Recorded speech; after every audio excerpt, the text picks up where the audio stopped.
பகவானே சரணம். 6ஆம் அதிபதி ராங்கான இடத்துல பிளேஸ்மெண்ட் ஆகி 8ஆம் அதிபதி கூட எதனா கனெக்ஷன் வச்சுருக்காரு, இல்லை சுக்கிரனோட எதனா கனெக்ஷன் வச்சுருக்காரு, சுக்கிரன் பலகீனமாக இருந்து கனெக்ஷன் வச்சுருக்காருனா, சுக்கிரன் பலவான்னா பலத்தோடு இருக்கார், அப்போது இவர் கனெக்ஷன் வச்சார்னா இவர்னால ஒன்றும் பண்ண முடியாது. ஒரு ரொம்ப பவர்ஃபுல்லால் ஒரு சாதாரண ஆள் பார்த்தானா ஒன்றும் பண்ண முடியாது, ஏன்னா அவன்கிட்ட பவர் இருக்குது, அவன் அந்த பவர் வச்சு அவனை பேலன்ஸ் பண்ணிப்பான்.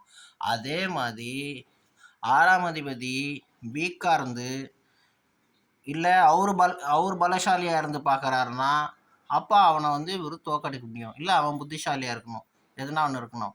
8ஆம் அதிபதியும் 6ஆம் அதிபதியும் சுக்கிரனும் இவங்க சேர்ந்து இருந்தால் இந்த மாதிரி ஜாதகன் பெண்கள் விஷயத்தில் தவறான ஆளாக இருப்பான். தவறான பெண்கள் கூட பழகி தேவையில்லாத நோய்களெல்லாம் சுமப்பான். அந்த மாதிரி ஆள் நல்ல கேரக்டர் உள்ள ஆளாக இருக்க மாட்டான். பொம்பளைங்களை பார்த்தாலே பிரியாணி எப்படி வாயில் தண்ணி வருது அது மாதிரி தண்ணி வந்துடும். நாயை பார்க்குறோம் இல்லை மிருகங்கள் பார்க்குறோம், பாவம் அவங்களுக்கு அது வேறு வழி இல்லைன்னு வருது. இவனுங்களுக்கு புத்தி இருந்து கூட இவங்க திருந்துறதில்லை. தேவையான ஆள் தேவையான விஷயத்துக்கு மட்டும் சாப்பிடுவான், அப்புறம் விட்டுருவான்.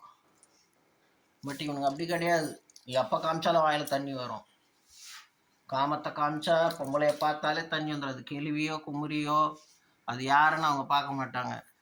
அது மாதிரி கேரக்டர்லெஸ் ஆளாக இருப்பாங்க. இது நான் சொல்ல, ஜாதக நூல்கள் சொல்லுது, பெரியவங்க சொல்லிட்டு போனது நான் சொல்கிறேன்னு நினச்சிக்க போகிறீங்க. அந்த மாதிரி நீங்கள் அனலைஸ் பண்ண கற்றுக்கணும். பகவானே சரணம்.